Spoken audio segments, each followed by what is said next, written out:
전에 제가 섬기던 교회에 장로님 한 분이 계셨는데 참 열정적으로 헌신적으로 이 교회를 섬겼었던 그런 분이셨습니다. 제가 그 교회를 사직을 하고 우리 교회로 부임한 이후로는 서로가 이렇게 소식이 뜸하고 있었는데 어느 날 갑자기 이 장로님께서 저에게 전화를 하셔가지고는 한번 만나서 점심을 하면 좋겠다라는 그런 이야기를 하시는 겁니다. 그래서 왜 갑자기 이분이 저한테 전화를 해서 만나자고 하시는가 이게 궁금해하면서 약속 장소로 가서 오랜만에 만나가지고 반갑게 인사를 하면서 이야기를 나누는데 이 장로님이 말씀하시기를 실은 본인이 취장암에 걸려가지고 6개월 정도 살 수 있다라는 그런 의사들의 이 판정을 받았다는 겁니다. 그러면서 이분이 이제 6개월 남은 삶을 어떻게 자기가 보낼까 생각을 하다가 지난 날을 돌아보면서 가깝게 지냈던 분들을 만나가지고 이 작별 인사를 하고 있다는 겁니다. 그러면서 제가 생각이 나서 이 만나자라고 연락을 했다라는 그런 이야기를 저에게 들려주시는데 이런 말을 들으면서 제가 얼마나 참 당황스럽기도 하고 이 마음이 찡했겠습니까? 그 말을 듣고서 어떤 말을 꺼내가지고 이분에게 위로를 드려야 할지 참 막막했는데 이 장로님은 믿음의 사람답게 정말 아주 씩씩하고 담대하게 본인은 어떤 치료를 받는 것을 거부를 하면서 우리 하나님께서 힘 주시는 데까지 이분이 치과 의사이셨는데 환자들을 돌보고 교회를 섬기다가 이 하나님 앞에 가시겠다 이렇게 말씀을 하시는 겁니다. 그러면서 이런저런 지난날 같이 함께 교회를 섬겼을 때 가지고 있었던 그런 추억의 이야기들을 나누기도 하고 이분이 가지고 있었던 그런 전반적인 교회에 대한 염려하는 부분들 아니면은 자신이 바라던 이 목회자들에 대한 그런 바람과 같은 것을 들려주셨는데 정말 그 얘기를 들으면서 저에게 얼마나 큰 그런 감동과 교훈으로 이게 다가왔는지 모릅니다. 아마 전에 같으면 그래도 내가 지금 현장에서 교회를 이끌고 있는 목회자인데 무슨 그런 말을 내 앞에서 할 수가 있는가 이렇게 속으로 이렇게 거부감도 있을 수 있었는데 전혀 그런 느낌을 가지고 있지 않았었습니다. 후에 왜 그랬을까 생각을 해보니까 이 장로님께서 가지고 계셨던 진심이 담겨져서 제 마음속에 전해지는 것을 제가 느꼈기 때문이라는 겁니다. 이제 곧 있으면 하나님 앞에 가게 되는데 가까웠던 그런 목회자들에게 들려주고 싶은 이 장로님의 간절한 마음이 실려 있는 것을 제가 정말 실제적으로 그것을 느끼고 있었기 때문이라는 겁니다. 정말 어떤 사심이나 어떤 히든 어젠다가 없이 하나님과 교회를 사랑하는 그분의 마음이 그대로 전달이 되었기 때문에 제게 어떤 그런 거부감도 없이 전해주는 그 말씀이 얼마나 제게 큰 감동과 교훈으로 다가왔는지 모릅니다. 그래서 제가 오히려 위로를 드려야 되는데 더 많은 그런 위로와 또 감동과 또 격려를 받는 그런 시간을 가졌었습니다. 그리고 마지막으로 헤어지기 전에 서로 손을 잡고 기도를 하는데 정말 제가 눈물을 안 흘릴 수가 없었습니다. 눈물을 흘리면서 간절히 위해서 기도를 하고 헤어졌었습니다. 참 뜻깊은 시간을 보냈었습니다. 그리고 이분은 한 1년 남짓 이렇게 사시다가 결국은 하나님 앞에 부름을 받으셨었습니다. 오늘 말씀은 지난주에 이어서 바울이 에베소 장로들에게 전해준 마지막 고별 설교의 내용이라고 할 수가 있는데 이 바울은 3차 전도 여행을 마치고 자신을 파송해준 수리아 안디옥 교회로 돌아가려고 하는 이 계획을 가지고 있었습니다. 그리고 돌아가는 도중에 예루살렘에 들려가지고 각 교회에서 모금한 구제 헌금을 예루살렘 교회에 전해주려고 하는 이 계획을 가지고 있었습니다. 근데 여러분 성경을 읽어보면 어느 순간부터 성령께서 사도 바울의 마음속에 수리아 안디옥이 아닌 예루살렘이 최종 목적지가 될 것이라는 그런 음성을 들려주시면서 이 바울의 그런 말이 변화되는 것을 볼 수가 있습니다. 처음에는 수리아 안디옥으로 가겠다고 하다가 바울은 예루살렘으로 가기로 결심을 굳히게 됩니다. 예루살렘의 환난과 결박이 기다리고 있는데도 불구하고 예루살렘으로 가야 되겠다라는 확고한 결단이 바울 마음속에 서 있게 된다는 겁니다. 이 바울은 예루살렘에서 죽음을 맞이할 수 있다라는 그런 생각을 가지고 있었습니다. 그래서 가는 도중에 3년이 넘도록 함께 동고동락을 하며 사역을 같이 했었던 에베소 교회 장로들을 밀레도 항구로 불러다가 마지막 인사를 하고 이 당부의 말씀을 전해주는 것입니다. 여러분, 이것이 오늘 우리가 읽은 그런 내용이 됩니다. 이 바울은 자신이 떠나면 다시 에베소 교회로 돌아오지 못할 것을 알고 있었습니다. 이번에 에베소 장로들을 마지막으로 작별 인사를 하는 것이 이제는 끝이라는 것을 너무도 잘 알고 있었습니다. 그래서 바울은 자신을 대신해서 교회를 책임지고 이끌고 가야 하는 장로들에게 아주 간곡한 말씀을 부탁하고 있는 것입니다. 여러분, 성경에서 이 장로라는 직분을 때로는 이 감독이다 아니면 목자라고도 부르고 있는데, 각각 다른 명칭들이지만 같은 직분을 지칭하고 있는 것입니다. 장로는 히브리적인 그런 개념이고 감독은 헬라적인 그런 개념을 담고 있습니다. 목자는 양떼를 돌보는 자들로서 모두가 같은 직분을 지칭하고 있습니다. 교회를 돌보고 인도하고 책임을 맡은 이 지도자들입니다. 바울은 밀레도에서 에베소 장로들을 불러서 마지막으로 간곡한 말씀으로 당부를 하는 그 이유는 다른 데 있었던 것이 아니라는 겁니다. 하나님의 교회를 위해서입니다. 하나님의 교회가 지닌 사명의 막중함을 깨닫고 있었기 때문이라는 겁니다. 하나님의 교회를 지극히 사랑하는 마음을 바울이 가지고 있었기 때문이라는 겁니다. 교회 지도자들인 장로들이 주어진 책임과 사명을 바르게 감당을 할 때 하나님의 교회는 든든히 서서 이 세상에서 하나님의 뜻을 이루어 나갈 수가 있습니다. 이 복음의 방주로서 성도들을 보호하고 믿음의 길로 걸어가게 하는 이 사명을 가진 곳이 교회가 되는 곳입니다.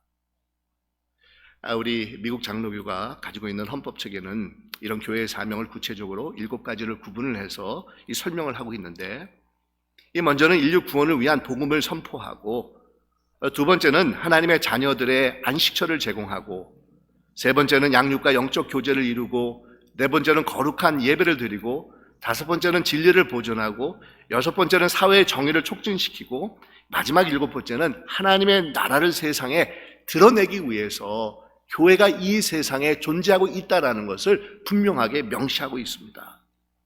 이런 중요한 교회가 가지고 있는 사명과 목적이 있기에 이 바울은 에베소 교회를 이끄는 장로님들을 불러다가 아주 간곡하게 권면의 말씀을 전해주고 있습니다.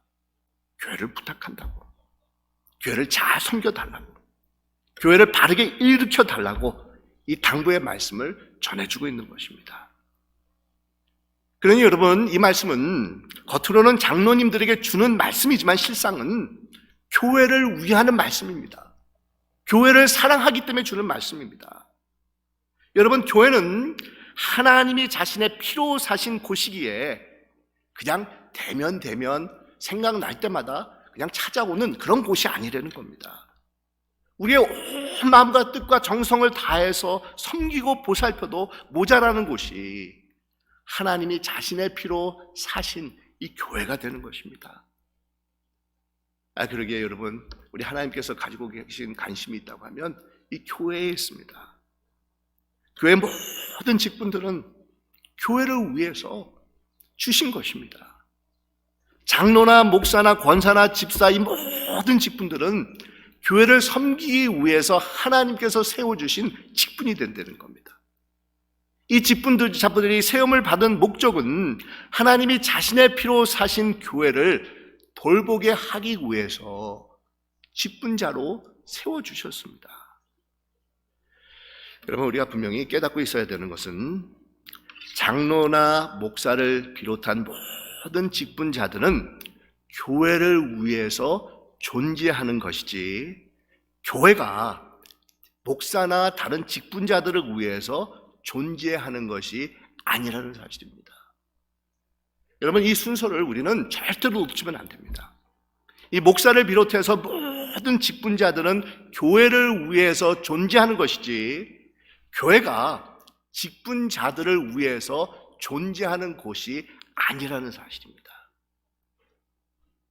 뿐만 아니라 이 말씀은 겉으로는 교회 지도자들인 장로들에게 주신 것이지만 실제로는 모든 교회 일원들에게 주시는 이 말씀이라고 할 수가 있습니다.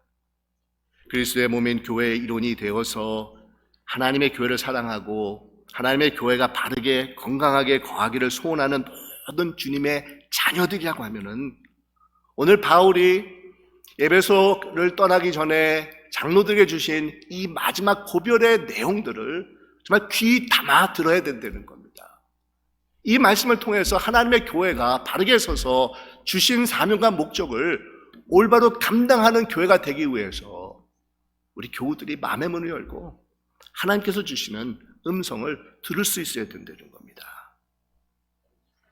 이 고면의 말씀을 우리는 세 가지로 요약을 해볼 수가 있는데, 먼저 바울은 장로들에게 자기를 위하여 또는 온 양떼들을 위하여 삼가라 이렇게 말씀하고 있지 않습니까? 여러분, 여기서 삼가라는 뜻은 조심하라라는 말씀입니다. 경계하라라는 말씀입니다. 주의하라라는 그런 의미가 담겨져 있는 이 말씀이 됩니다. 그것도 한 번, 두 번만이 아니라 이 단어가 쓰여져 있는 그 시제를 보면 계속해서 꾸준하게 그렇게 하라라는 의미가 담겨져 있습니다. 그러니까 매 순간 방심하지 말고 지속적으로 늘 조심하면서 삼가해야 된다라는 의미가 이 단어 속에 담겨져 있다는 겁니다. 특별히 여기서 두 가지 삼가해야 되는 것을 말씀하고 있는데, 첫째는 외부적인 것을 우리가 삼가해야 되고, 두 번째는 내부적인 그런 요소를 삼가해야 된다는 것을 말씀하고 있습니다. 여러분, 외부적인 것이라는 것은 교회 밖에서 늘 호심탐탐 엿보고 있는 이단과 거짓 선지자들을 가리키고 있습니다. 교회를 돌보고 책임져야 되는 장로들은 무엇보다도 이들이 양떼들을 영적으로 해치지 않을까 경계하고 주의하고 삼가해야 됩니다. 이 경계의 끈을 절대로 놓치면 안 된다는 겁니다. 바울 자신이 에베소 교회에 있을 동안에는 이단과 거짓 선지자들을 자신이 물리칠 수가 있었지만, 이제는 바울이 떠난 뒤에는 바로 그 역할을 맡을 사람들이 교회를 책임지는 이 장로님들이다라는 것을 당부하고 있습니다.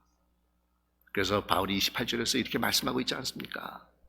내가 떠난 후에 사나운 이리가 여러분들에게 들어와서 그 양떼를 아끼지 아니하며 라고 말씀을 합니다.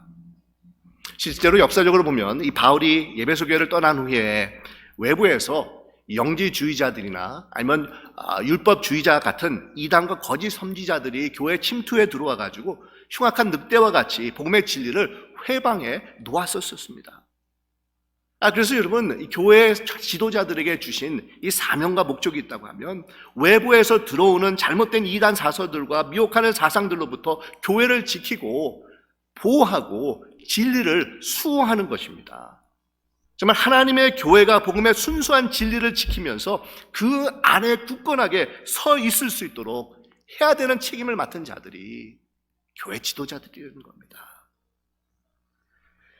여러분, 오늘날에도 얼마나 많은 이단 사설들과 미혹하는 사상들이 교회를 공격하면서 이 복음의 진리에서 우리를 떠나게 만들려고 하는지 모릅니다.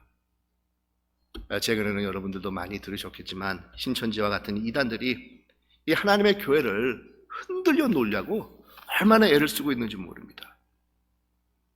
이 사실 저도 신천지가 교회 안으로 침투해서 많은 그런 어려움을 교회에다 가져다 준다라는 이야기는 많이 들었지만, 솔직히 말씀드려가지고 정말 반신반의하는 그런 마음이 많았었습니다. 그런데 올해 초에 신천지를 통해서 한국에서 이 코로나가 퍼져나가면서 그 정체가 이렇게 신문지상에 드러나는 것을 보면서 제가 정말 많이 놀랐었습니다. 그렇게 신천지가 많은지, 그렇게 활발하게 활동들을 하고 있는지 제가 이번 코로나를 통해서 정말 절실하게 깨닫게 되었습니다. 이런 것을 보면 코로나로 인해서 꼭 나쁜 것만은 있는 것이 아니다라는 것을 생각도 해보게 됐는데, 근데 여러분, 어디 우리로 하여금 복음의 진리에서 멀어지게 하려고 하는 것이 신천지뿐이겠습니까? 정말 이단뿐만 아니라 세상에 너무도 많은 이 사상들이 우리도 모르는 사이에 교회 안으로 침투해서 우리의 믿음을 흔들어 놓으려고 하는 것들이 참 많이 있다는 겁니다. 다원주의나 물질주의나 상대주의나 쾌락주의나 개인주의 등등 우리도 모르는 사이에 이 복음의 진리를 혼탁하게 만들고 우리로 하여금 하나님의 뜻에서 이 멀어지게 하는 그런 요소들이 많이 교회 안으로 침투하면서 우리의 믿음을 흔들어 놓고 있습니다. 뿐만 아니라 우리가 경계하며 삼가해야 되는 것은 내적인 것입니다. 바로 우리 자신들이라는 겁니다. 오늘 말씀 30절에 보니까 또 여러분 중에서 제자들을 끌어 자기를 따르게 하려고 어그러진 말을 하는 사람들이 일어날 줄을 내가 아노라, 이렇게 말씀하고 있지 않습니까? 누구를 가리키고 있습니까? 여러분들 중이라는 겁니다. 우리들 안에서 일어날 수가 있다는 겁니다. 어그러진 말이라는 것은 왜곡한다는 뜻인데 아주 교묘하게 자신의 욕구와 탐욕을 숨긴 채 교회를 왜곡되게 이끈다는 겁니다. 근데 이런 것들이 오늘날에도 충분히 일어날 수도 있습니다. 이 목회자들도 그렇고 직분자들도 그렇고 먼저 하나님의 뜻을 헤아려서 교회를 이끌려고 하는 것이 아니라 자신들 뜻대로 교회를 이끌려고 하는 경우가 얼마나 많습니까? 이분은 하나님의 교회라고 하면서도 서로가 내 편으로 갈라져서 자신의 이름의 교회를 만들려고 하는 경우가 우리 가운데도 얼마나 많이 일어나고 있습니까? 그러니 여러분, 어떻게 해야 되겠습니까? 우리가 어떻게 해야 되겠습니까? 특별한 방도가 있는 것이 아닙니다. 굉장히 이렇게 매번 같은 얘기를 하는 것 같아서 좀 클리셰처럼 들릴 수 있겠지만, 상투적인 얘기처럼 들릴 수가 있겠지만은, 여러분, 이것 말고는 우리가 헤어나올 수 있는 길이 없습니다. 다른 것이 아니라 우리의 신앙의 기본이 되는 하나님의 말씀을 날마다 붙잡으면서 순종하는 것밖에 없다는 겁니다. 날마다 깨어나서 기도하며 하나님 앞에 순종하는 것밖에는 다른 방법이 없다는 겁니다. 우리는 세상에 사는 동안에 재성을 가지고 있는 그런 자들이기 때문에 하나님의 뜻을 쫓는다고 하면서도 자신들이 가지고 있는 욕망을 위해서 하나님의 말씀을 자신의 원하는 쪽으로 왜곡도 하고 정당화하는 그런 경우가 참 많이 있습니다. 이 하나님의 뜻에 순종을 한다고 기도를 하면서도 이 하나님의 뜻을 무시하고 자신 뜻대로 할 때가 참 많이 있다는 겁니다. 그래서 여러분, 말씀을 본다, 기도를 한다라고 했었을 때 하는 것도 중요하지만 어떻게 하는 것도 참 중요하다는 겁니다. 말씀을 읽을 때 내가 듣고 싶은 말씀, 내가 정말 바라는 말씀, 내가 원하는 말씀만 듣는 것이 아니라 그 말씀이 그대로 내 삶에 전달될 수 있도록 마음의 문을 열어야 된다는 겁니다. 정말 기도를 할 때 내가 내 자신을 정당화하는 그런 기도를 드리는 것이 아니라 때로는 하나님께서 들려주시는 그런 가감한 말씀을 받아들일 수 있어야 된다는 겁니다. 우리 하나님께서는 우리에게 은혜의 말씀, 격려의 말씀, 위로의 말씀을 전해주시는 분일 뿐만 아니라 우리에게 또한 책망의 말씀, 경계의 말씀을 전해주시는 분이십니다. 우리가 말씀을 통해서, 기도를 통해서 내 자신을 합리화하고 정당화하는 것이 아니라 정말 내 자신을 열어두고 겸허한 마음으로 하나님 말씀하십시오, 내가 듣겠습니다, 그 말씀이 내게 달콤한 꿀과 같지 아닐지라도 하나님께서 전해주시는 말씀이라고 하면 내가 그것을 아멘으로 받아들이겠습니다. 그 말씀을 통해서, 기도를 통해서 내 자신을 하나님의 눈으로 바라보면서 수정할 것은 수정하고 개선할 것은 개선하고 내가 고쳐갈 것은 고쳐가는 그런 인생이 되겠습니다라고 우리가 기도와 말씀에 열중하는 자들이 되어야 된다는 겁니다. 여러분, 우리는 날마다 깨어서 하나님의 말씀과 기도 생활에 열중하는 그런 수고와 노력을 아끼지 않는 자들이 되어야 됩니다.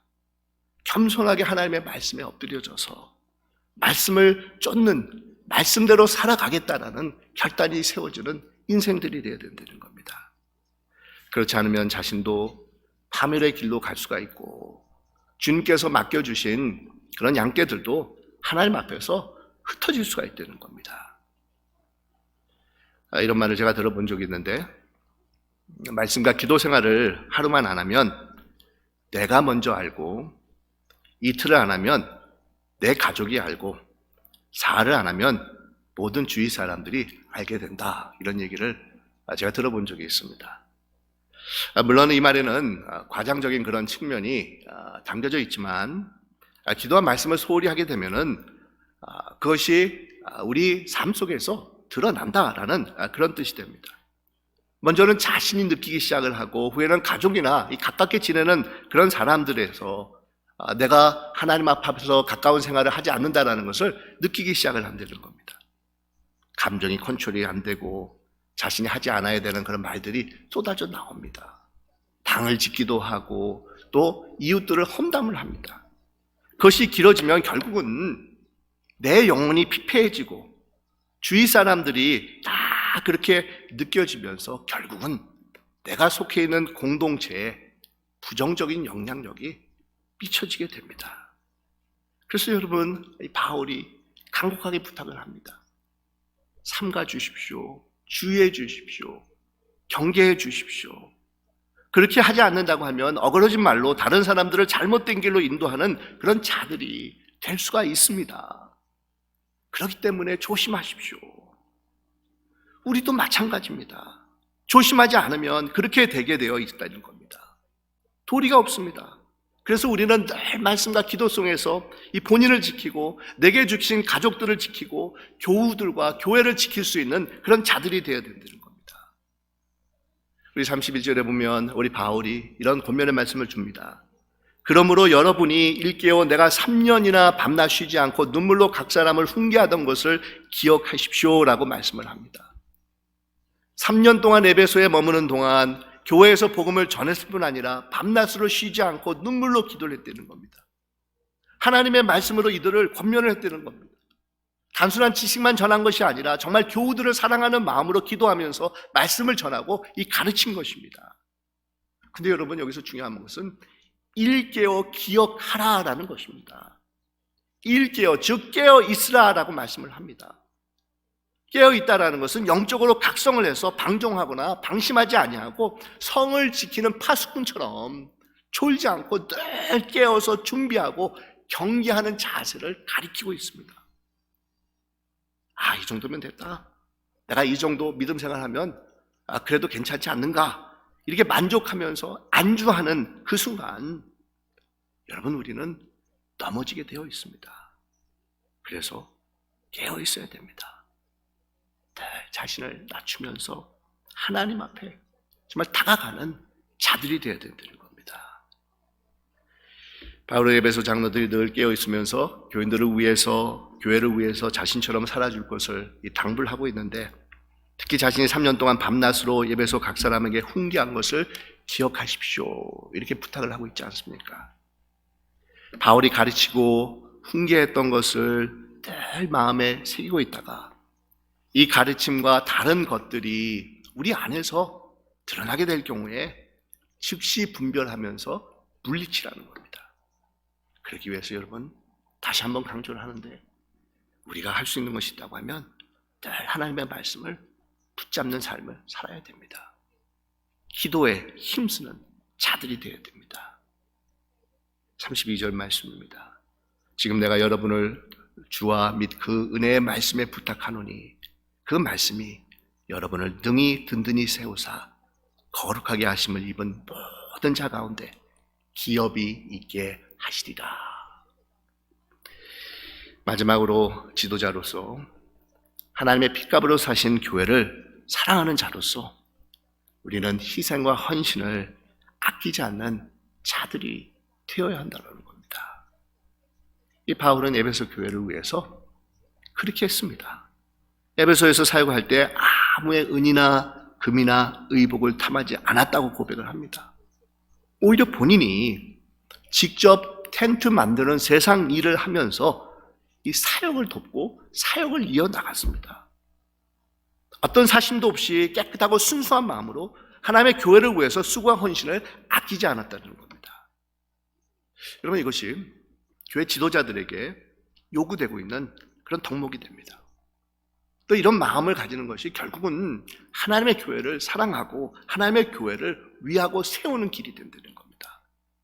지도자들이 솔선수범하지 아니하고 자신들이 가지고 있는 이익과 바람을 먼저 추구한다고 하면 어떤 공동체도 올바로 설 수가 없습니다. 발전할 수가 없습니다. 정말 공동체가 건강하고 바르게 존재하기 위해서는 이 지도자들과 구성원들의 헌신과 희생이 이 절대적이라는 겁니다. 그래도 제가 참 감사한 것은 우리 교회 장로님들이 교회를 위해서 헌신과 희생을 하시는 것을 제가 옆에서 지켜볼 때마다 참 하나님 앞에 감사하면서 또 이렇게 장로님들이 저렇게 수고하는 걸 보면서 제 자신이 참 부끄러울 때가 참 많이 있습니다. 최근에 예를 들어서 여러분들에게 이렇게 몇 가지만 소개를 해드리면, 이번 코로나 사태로 3월부터 예배가 갑자기 온라인으로 바뀌면서 좀 여러 가지 많은 문제들이 있었습니다.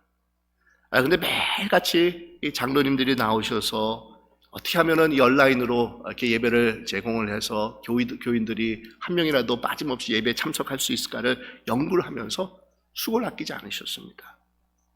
또 코로나로 교회 청소하는 분들이 지금 쉬고 있는데 어느 장로님은 본인이 손수 오셔가지고 화장실을 청소도 하십니다. 또 어떤 장로님은 고장난 열쇠를 고치시는 분들도 계셨습니다. 어떤 장로님은 아무도 오지 않는데도 하루도 빠짐없이 새벽 제단을 지켜오셨습니다. 근데 여러분, 비단 장로님들뿐만 아닙니다. 제가 일일이 여기서 거론하지는 않지만 어려운 가운데서도 많은 교우들이 헌신적으로 수고와 희생을 아끼지 않습니다. 매주일마다 찬양으로, 미디어로, 재정으로, 아니면 수고하는 분들을 점심을 대접하기 위해서 수고와 노력을 아끼지 않는 그런 분들이 계셨습니다. 여러분, 공동체가 올바로 쓰기 위해서는 희생이 필요합니다. 헌신이 필요합니다. 그것이 없이는 공동체가 올바로 성장할 수가 없는 것입니다. 오늘 말씀해 보면 귀한 약속이 우리에게 주어지고 있는데, 주 예수께서 친히 말씀하신 바 주는 것이 받는 것보다 복이 있다라는 그런 말씀이 전해지고 있습니다. 하나님께서는 자신의 교회를 위해서 헌신과 수고를 아끼지 않는 자들을 잊지 않고 축복을 약속해 주십니다. 자신의 피값으로 사신 교회를 위해서 수고와 희생을 아끼지 않는 자가 그 어떤 것을 세상에서 받는 것보다도 복이 있는 자다라는 것을 일컬어주고 있습니다. 사랑하는 여러분, 오늘 바울이 전해주는 유언과 같은 말씀을 여러분들 마음속에 꼭 새기시기를 바랍니다. 우리 하나님께서는 지도자들인 장로님들 뿐만 아니라 우리 교회의 일원인 모든 교우들을 통해서 자신의 피값으로 세운 교회를 세워나가기를 원하고 계십니다. 먼저는 자신과 성도들을 위해서 부지런히 안팎으로 살펴보면서 하나님의 교회가 복음의 진리 가운데 흔들림 없이 서 있기를 위해서 간구하시기를 바랍니다. 이를 위해서 늘 깨어서 기도와 말씀으로 자신을 깨우쳐 나가는데 힘쓰시기를 바랍니다. 그리고 하나님의 나라를 위해서 시간과 열정과 달란트와 물질을 아낌없이 떼어주며 하나님께서 인정하시는 복된 인생들이 되시기를 바랍니다. 그랬을 때 우리 하나님의 교회는 우리 주님께서 피값으로 사신 곳으로서 하나님의 놀라운 은혜가 정말 증거되는 그런 교회가 될 수 있을 것입니다. 정말 이러한 교회의 아름다운 모습을 위해서 헌신과 희생을 아끼지 않는 여러분들이 되시기를 주님의 이름으로 축원드립니다. 기도하겠습니다.